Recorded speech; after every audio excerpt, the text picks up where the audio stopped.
अरे पूनम। हाँ दीदी बोलिए। अरे वो जो बाथरूम में कपड़े पड़े हुए थे वो तुमने धो लिए हैं क्या? नहीं नहीं दीदी, अभी नहीं धोए हैं। वो मेरे रूम की अभी सफाई बाकी है ना, तो मैं सोच रही थी कि मैं पहले अपने रूम की सफाई कर लेती हूँ, फिर उसके बाद बाथरूम में जाकर कपड़े धो लूंगी। वैसे दीदी आप सब्जी बना रहे थे ना, तो आपकी सब्जी बन गई क्या?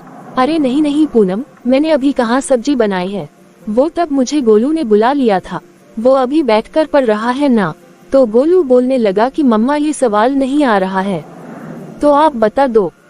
तो मैं तो बस उसी को बताने में लगी रह गई, तो उसी में देखो कितना टाइम निकल गया।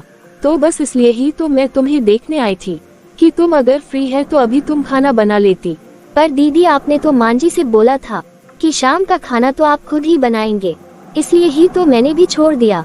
मैंने भी खाना नहीं बनाया, फिर मैंने सोचा कि जो सुबह का काम बाकी रहता है तो वो मैं अभी रात में ही कर लेती हूँ। अरे पूनम तुम थोड़ा समझा करो ना, गोलू की पढ़ाई की बात है, मैं उसे भी तो ऐसे नहीं छोड़ सकती ना। अगर मैं अभी से ही उसे पढ़ाई में ढीला छोड़ दूंगी तो आगे जाकर के इसकी पढ़ाई कैसी रहेगी, उसकी तो परसेंटेज ही गिर जाएगी। तो थोड़ा तुम जाकर के खाना बना लेना, नहीं तो अभी माँ जी और पापा जी यहाँ जाएंगे और अगर उनको टाइम पर खाना नहीं मिलेगा तो फिर वो गुस्सा करने लगेंगे। ठीक है दीदी, कोई बात नहीं, मैं खाना बना लेती हूँ। फिर थोड़ी देर के बाद अरे ये तो माँ का फोन है। हाँ माँ बोलो, तुम कैसी हो और घर पर सब कैसे हैं? अरे बेटा तू यहाँ कब आएगी? बेटा कितने दिनों से तू आई ही नहीं है, मैं कब से तेरा इंतजार कर रही हूँ कि मेरी बेटी कब आएगी। अगर तू आती भी है तो सिर्फ कुछ देर के लिए ही आती है। अरे बेटा अगर तेरा ससुराल लोकल है तो क्या हुआ, तू चाहे 6 महीने या साल भर पर आ, लेकिन कम से कम कुछ दिन रुक कर तो जा। बल्कि तू तो जब भी आती है और आधे घंटे में ही लौट कर के वापस चली जाती है। बेटा मकर संक्रांति आ रही है तो बेटा तू कुछ दिनों के लिए आ जाना। माँ मैं अपने घर वालों को बोल बोल करके थक गई हूँ, लेकिन वो लोग हैं कि हमेशा ही कुछ न कुछ बहाना बना ही देते हैं। अरे बेटा 2-3 दिन में क्या चला जाएगा, बेटा वहाँ तेरी जेठानी भी तो है ना। बेटा तेरे ससुराल में तेरी सास अकेली तो नहीं है ना, जो तुझे वहाँ से आने में बहुत दिक्कत हो रही है। अरे वही तो बात है ना माँ, कि मेरी जेठानी मुझे यहाँ से निकलने देगी तो ना। बेटा मैं कुछ नहीं जानती हूँ, तू अब जल्दी से आ जा, मेरा तुझसे मिलने का बहुत ही मन कर रहा है। अब तू ही बता जरा कि इस बार तो साल भर हो गया है। अरे तू लोकल है तो क्या हुआ कि जा करके कम से आधा घंटा तो अपनी माँ से मिलाऊं, लेकिन बेटा 1 साल से तो तू वो भी नहीं आई। बता इस बार तू जल्दी से आ जा, और तू 1 सप्ताह तो रुक करके ही जाना। अब तू जाके जल्दी से अपनी सास को बोल देना, नहीं तो तू अभी अपनी सास को फोन दे, मैं खुद ही तेरी सास से बात करती हूँ। अरे नहीं नहीं माँ आप रहने दो, मैं अपनी सास से खुद ही बात कर लेती हूँ। हाँ बेटा तू अपनी सास से जल्दी से बात कर ले, और तू जल्दी ही आने की कोशिश करना, बल्कि ये नहीं कि फिर से कोई बहाना बनाना शुरू कर दे कि माँ ये हो गया वो हो गया।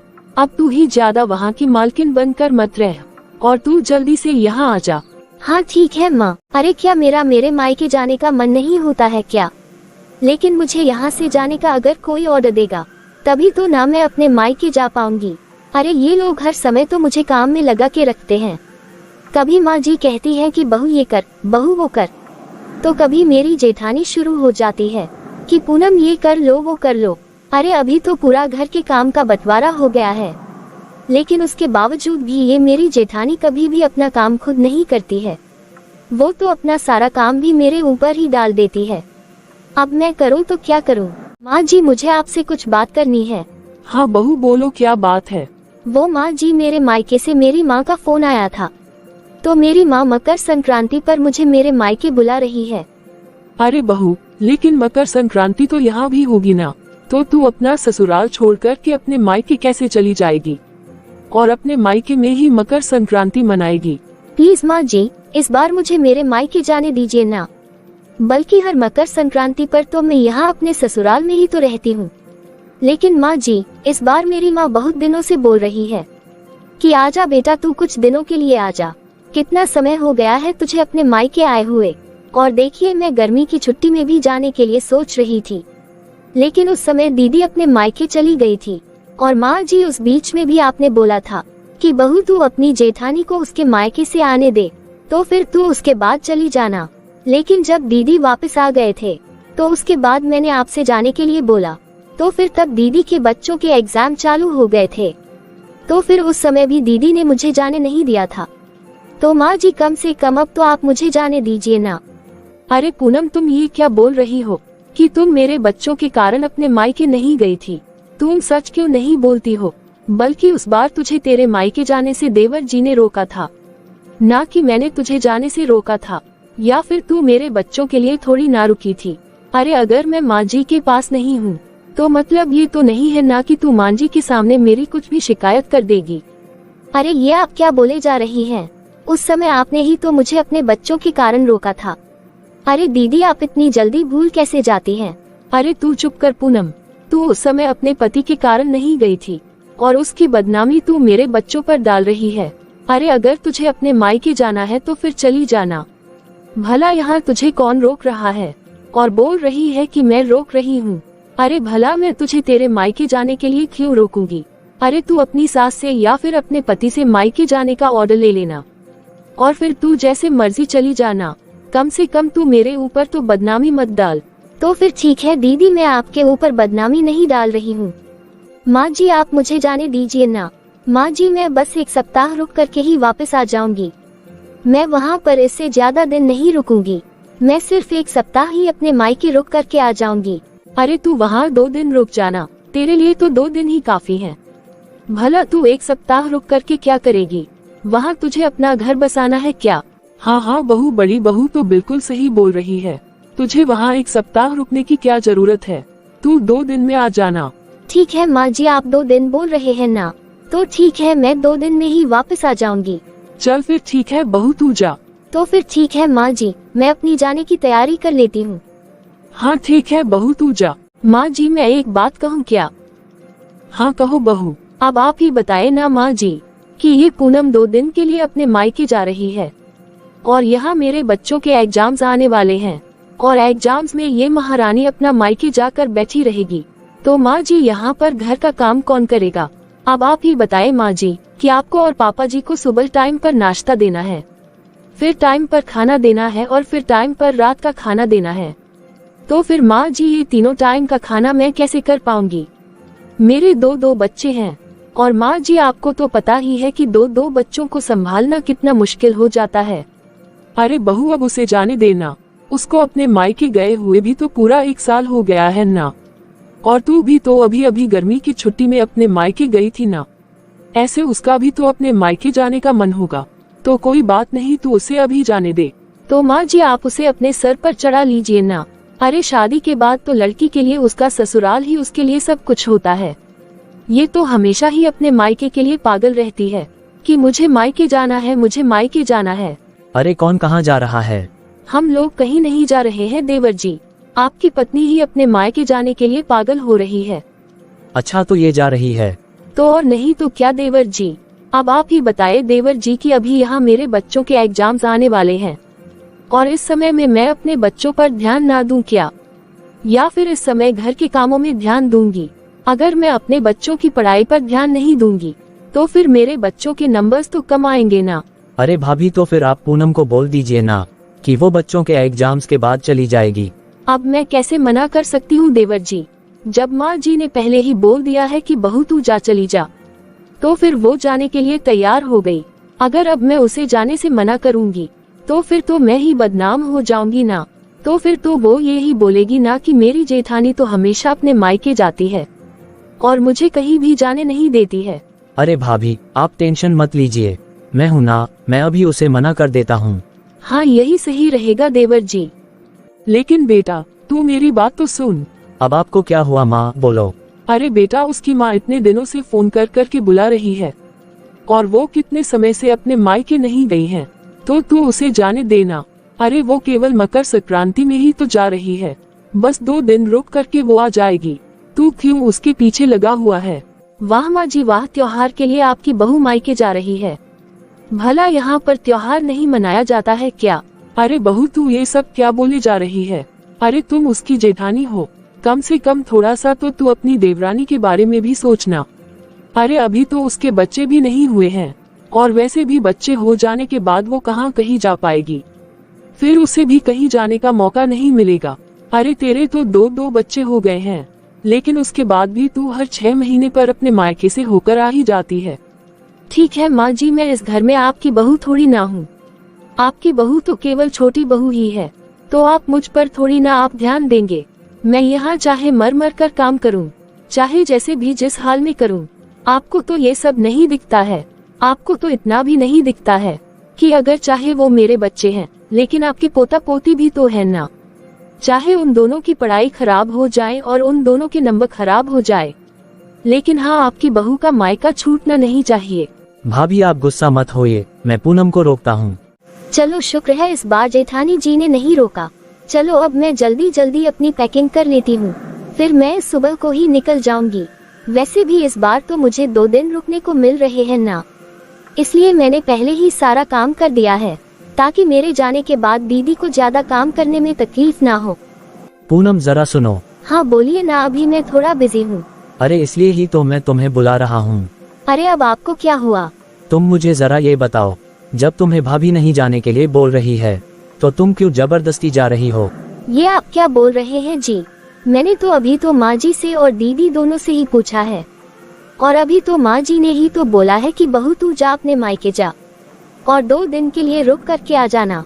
अगर तुम किसी की कनपट्टी पर बंदूक रखकर बोलोगी कि मुझे मेरे जाने दीजिए, तो फिर उस समय वो इंसान क्या करेगा?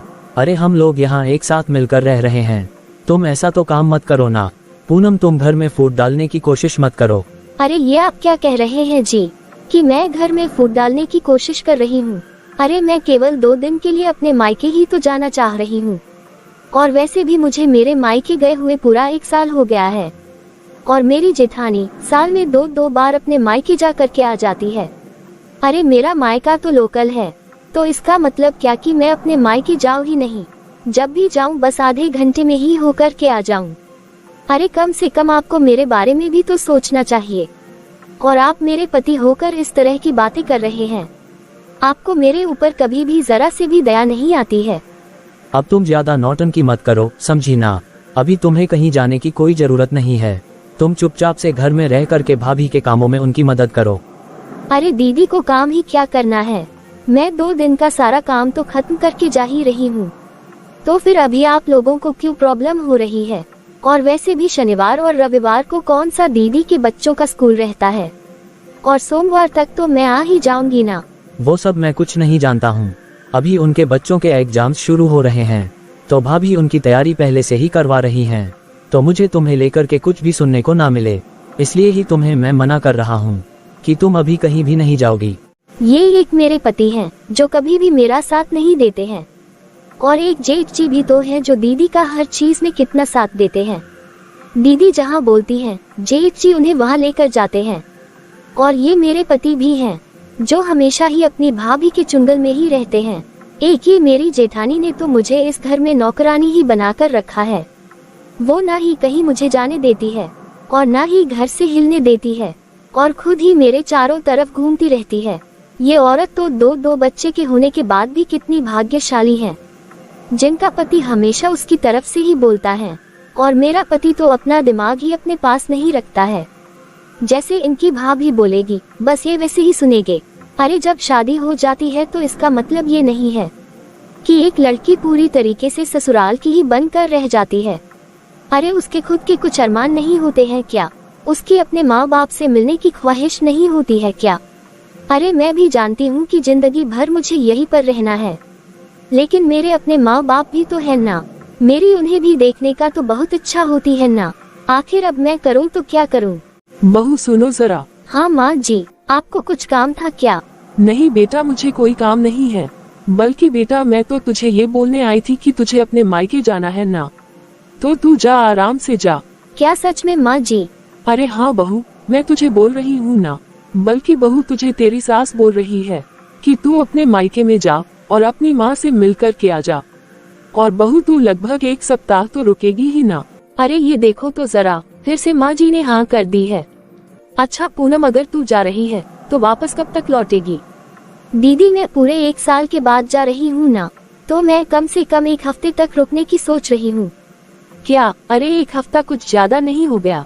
पूनम, तुम्हें पता है ना कि गोलू के पेपर भी शुरू होने वाले हैं, और अगर तुम वहाँ रुक जाओगी तो फिर मैं यहाँ अकेले घर का सारा काम कैसे संभालूंगी, और फिर मैं घर का काम करूंगी कि गोलू के एग्जाम के लिए तैयारी करवाऊंगी। इस बार तुम 2-3 दिन में ही वापस लौट आओ, और फिर तुम कभी और चली जाना और आराम से महीना भर अपने मायके रह कर आना। दीदी, ये तो मैं भी अच्छे से जानती हूँ कि फिर कभी तो आने से रहा। अरे बहू, मैं तुझे बोल रही हूँ ना, तो फिर तुम जाओ ना। और देख बहू, जैसा तेरा मन करे तू वैसा ही करना। जब तेरा मन करेगा ना तो तू तब आ जाना। थैंक यू माँ जी, थैंक यू। तो माँ जी, मैं जाने की तैयारी कर लेती हूँ, और मैं आज ही नहीं बल्कि अभी अपने मायके के लिए निकल जाती हूँ। थैंक यू सो मच माँ जी। हाँ हाँ ठीक है बहू, अब तू जल्दी से जा। मुझे पूरा विश्वास है कि मेरी बहू समय पर आ ही जाएगी, क्योंकि उसका स्वभाव दूसरों की तकलीफ में जरूर साथ देता है। वो कभी भी अपने स्वभाव के विपरीत काम नहीं करेगी।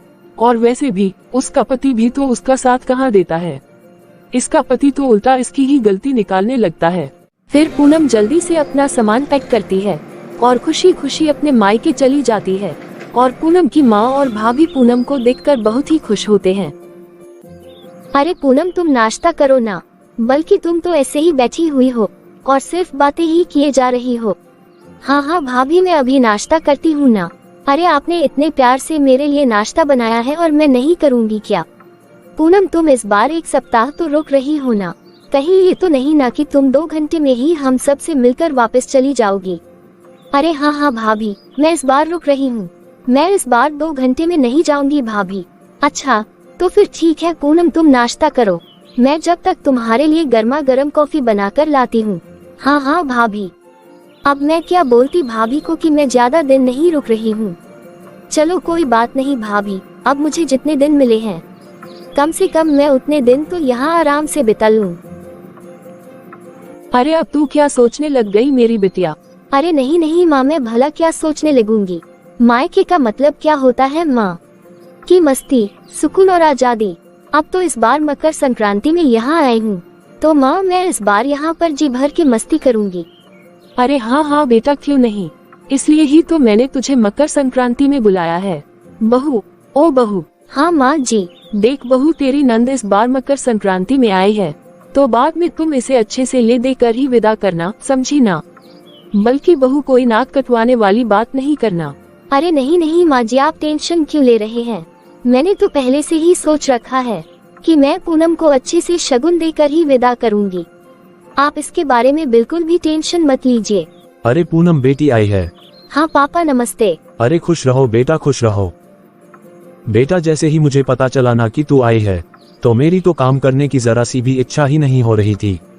मुझे तो बस यही लग रहा था कि मैं जल्दी जल्दी अपनी बिटिया के पास जाऊं। बस तो फिर मैं सारा काम छोड़कर घर आ गया।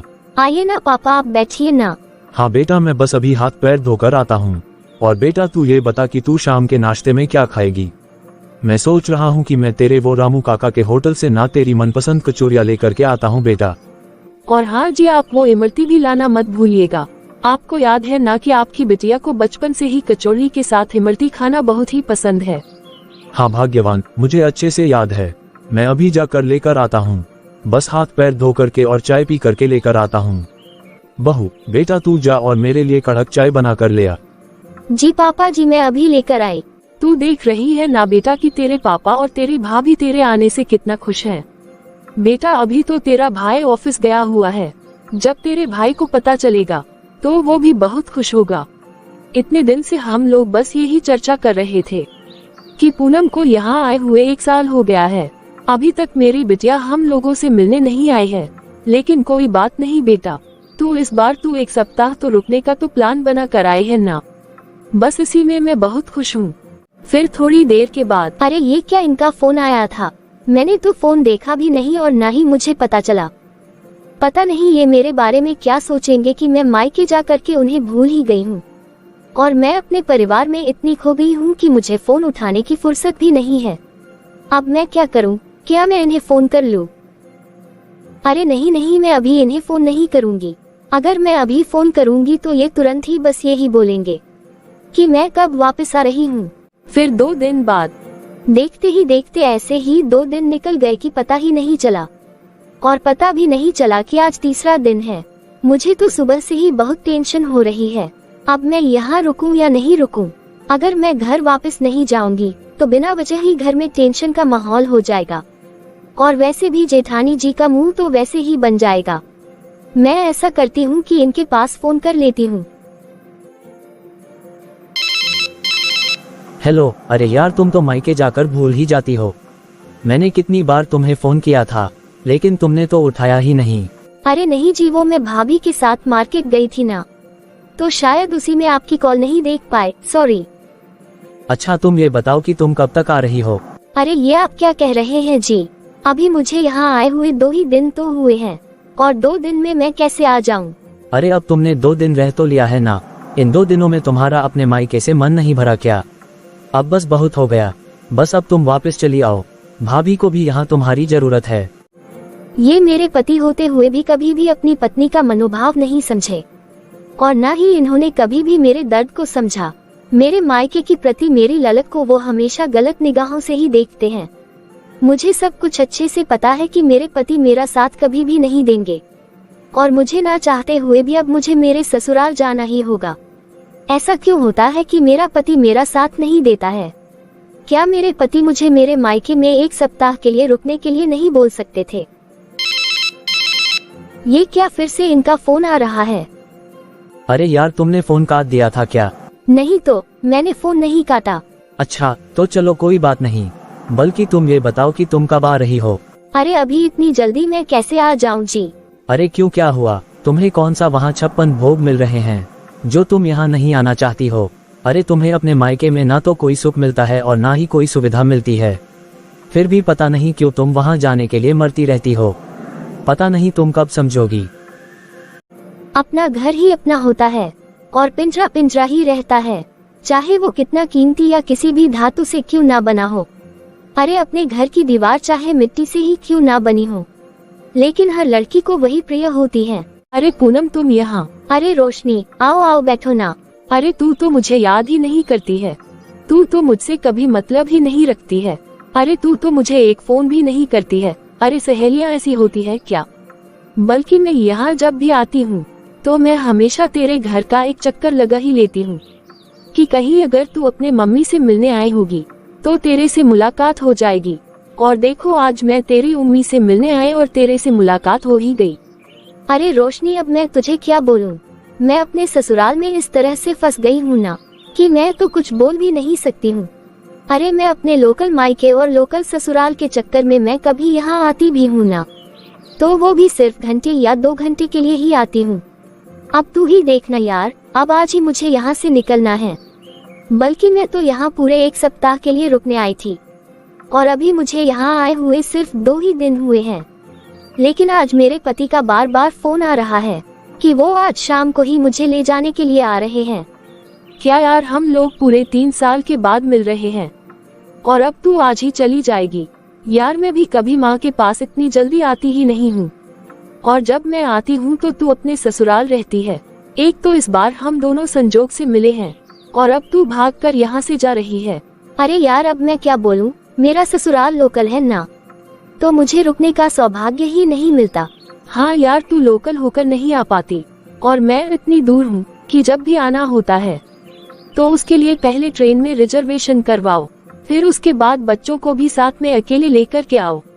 कभी किसी को छुट्टी नहीं मिलती है तो कभी किसी खास मेहमान का आना हो जाता है। ऐसे में तो घर की बहू ही अपने आने जाने के प्रोग्राम की कुर्बानी दे देती है। बस यही मेरे ससुराल की भी रीत है। अरे रोशनी, ये तेरे ही ससुराल का कहानी नहीं है, बल्कि ये मेरे ससुराल की भी यही कहानी है। अरे अब तू ही बता कि भला क्या ही किया जाए। अरे तुझे वो उर्मिला याद है ना? कौन उर्मिला? अरे वही उर्मिला जो पतली दुबली सी थी, जो क्लास में पिछली सीट पर बैठी रहती थी ना। अरे जो हर बात पर डांट ही सुनती थी। हाँ हाँ हाँ, याद आया। पता है यार, वो कल मुझे मार्केट में मिली थी। अरे यार कितना बदल गई है वो। उसने जीन्स टॉप पहना हुआ था और बिल्कुल ही कोई मॉडल की तरह लग रही थी। अरे बिल्कुल भी लग ही नहीं रहा था कि ये वही उर्मिला है, बल्कि हम लोग हैं कि बहन जी टाइप के बन गए हैं। अरे ससुराल में तो बस यही होता है कि ये नहीं पहनो वो नहीं पहनो। सबकी खुशियों के चक्कर में हमने तो अपनी सारी खुशियों की बलि ही चढ़ा दी है। जब कल वो मुझसे मिली थी तो उसने मुझे देखते ही टोक दिया कि रोशनी तुम कैसी हो गई हो। रोशनी कहाँ, तुम मेरी इतनी स्मार्ट सी दिखने वाली सहेली थी और आज तुम कैसी बहन जी जैसी लग रही हो। तुम तो लग ही नहीं रही हो कि तुम वही रोशनी हो। अच्छा, वो और क्या बोल रही थी? हाँ, वो पूछ रही थी कि मैं अपने मायके कब आती हूँ। तो मैंने भी बोल दिया कि कहा यार मैं तो बहुत ही कम आती हूँ। तो उसने कहा कि यार मैं तो एकदम बिंदास रहती हूँ, मैं तो किसी की भी परवाह नहीं करती। और वो बोल रही थी कि जिसको जो बोलना है बोले, मुझे जो पसंद है मैं तो बस वही करती हूँ। ये मत पहनो, वो मत करो, यहाँ मत जाओ, वहाँ मत आओ, बोलो मत, हंसो मत। अरे यार हम लोग कठपुतलियाँ हैं क्या, जो सब कुछ उनके डोर बंधी हुई उंगलियों के हिसाब से करते रहे। तो मैंने उससे पूछा कि तुम्हें किसी से डर नहीं लगता है क्या, कि लोग क्या कहेंगे। तो वो बोली कि लोगों की परवाह मत किया करो, क्योंकि सबको कभी भी खुश नहीं किया जा सकता। और रही बात पति की, अगर वो तुम्हारी खुशी को अच्छे से समझते हैं तब तो ठीक है, वरना उनसे भी ज्यादा उम्मीद रखने की कोई जरूरत नहीं है। पति तो बस यही चाहते हैं कि अपनी पत्नी को हमेशा दबा कर रखें और हम लोगों को फुल टाइम नौकरानी के जैसे ट्रीट करते रहें। और वो बोल रही थी कि उसका पति भी ऐसा ही करता था और उसके ससुराल वाले भी ऐसे ही हैं। पर जिस दिन मुझे लगा कि अब बहुत ही ज्यादा हो रहा है ना, तो एक दिन मैंने उन सभी के खिलाफ विद्रोह किया कि हमेशा गर्दन उतनी ही दबाओ कि जितने में किसी का दम ना घुटे। अगर किसी दिन सांस ही रुक गई तो फिर तो जीवन ही खत्म हो जाएगा। इसलिए सबसे पहले खुद को महत्व दो, फिर दूसरों की सोचो। और पूनम, मैं भी तेरे से सच कहूँ तो मुझे भी उसकी बात बिल्कुल सही लगी। अरे हम तो खुद को भूल ही गए हैं, अब हमें इन सभी बंधनों से बाहर निकलना होगा। अब तू खुद ही देखना कि वो हमेशा ही सहमी सहमी सी रहने वाली लड़की आज इतनी तेज कैसे हो गई।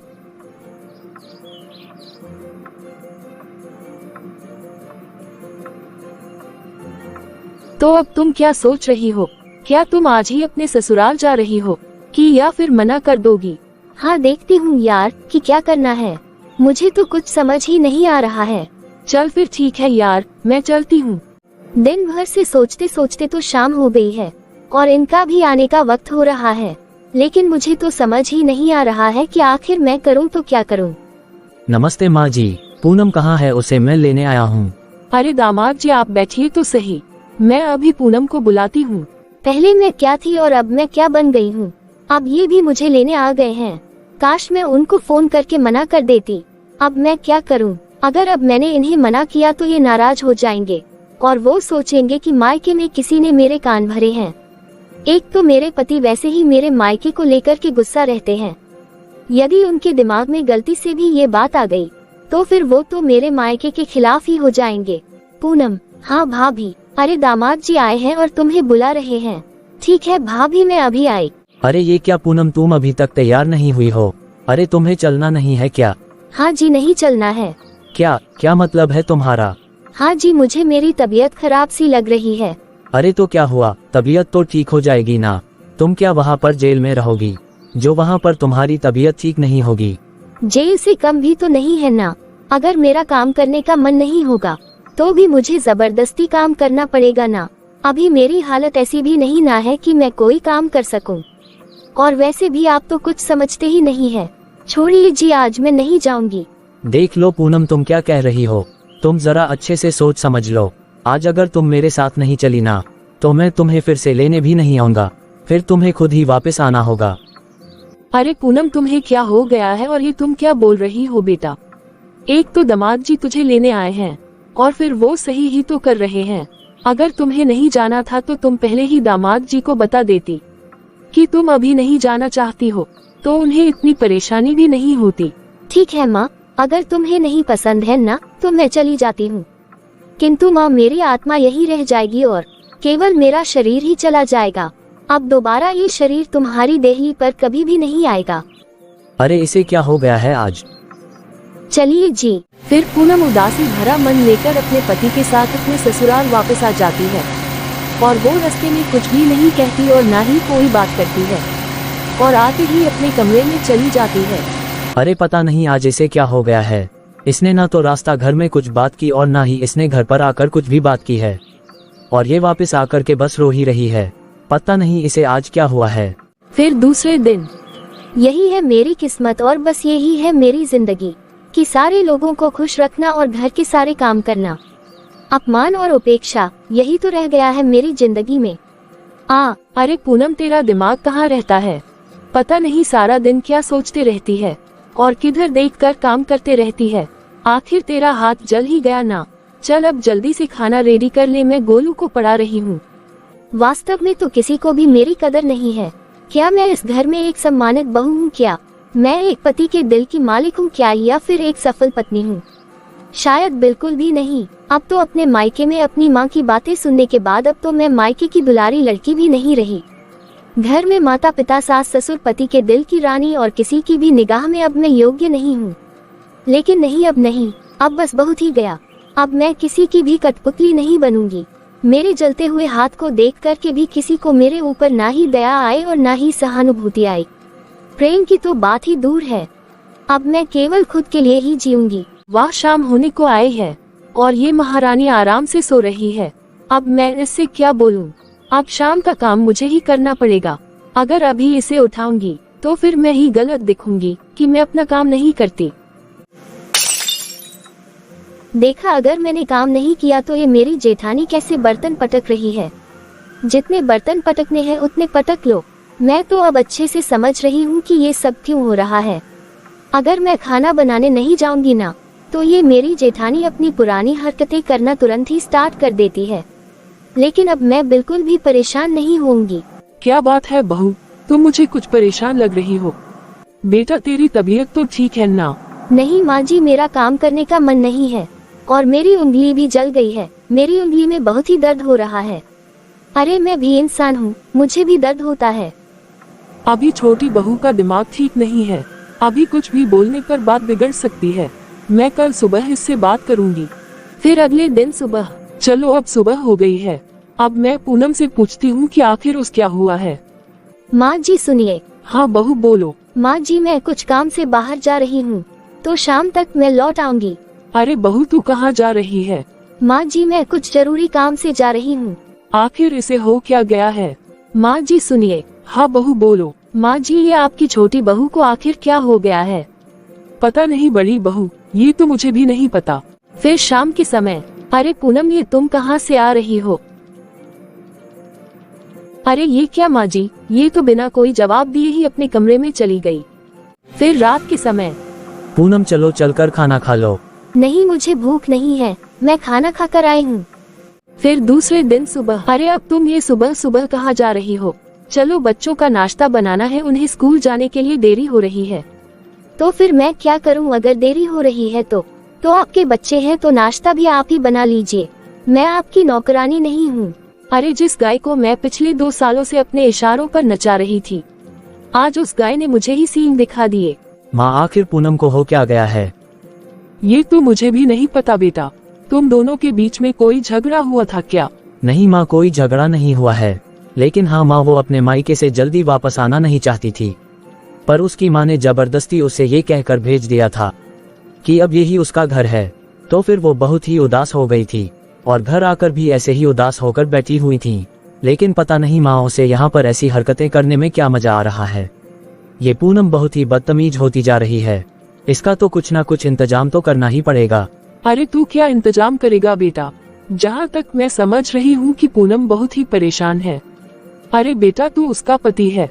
अगर तू ही नहीं समझेगा तो भला दूसरा कौन समझेगा? अरे तूने आज तक कभी भी उससे प्रेम से बात तक नहीं की है। ये तुम दोनों के बीच की बात है, किंतु आज मुझे बोलना पड़ रहा है। क्या तेरा बड़ा भाई और तेरा पिताजी मुझे और तेरी भाभी से ऐसे ही बात करते तो क्या हम दोनों का जीवन सहज हो जाता क्या? अरे नहीं होता ना। एक लड़की केवल अपने पति के ही भरोसे ससुराल में आती है और वो अपने पति के प्रेम से ही वो अपने जीवन की सारी कठिनाइयों को हंसते हंसते पार कर जाती है। और तू है कि उससे सीधे मुंह बात ही नहीं करता है।